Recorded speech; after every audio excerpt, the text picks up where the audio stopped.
अब देखिए कि हनुमान जी महाराज माई जानकी के संदेशा प्रभु श्री राम जी से सुना रहल बानी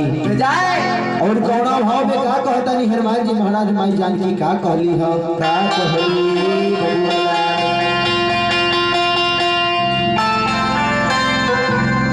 कि हमके लंका से कसहूदा ले जाइए पिया रावण राम गैया का जाइए पिया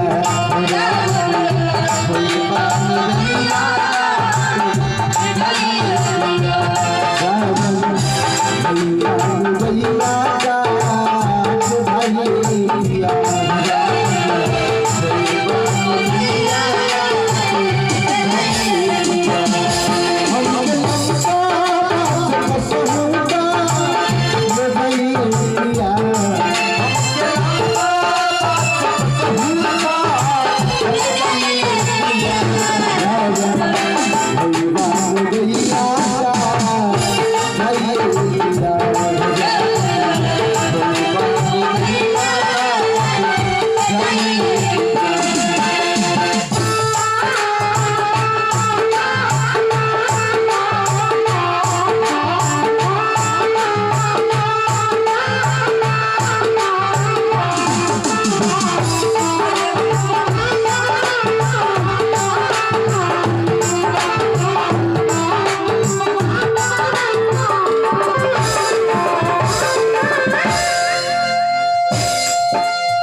मन करे खाके जहर ना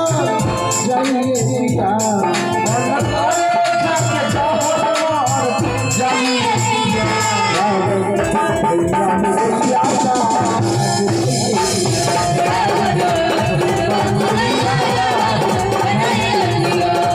राम गैया का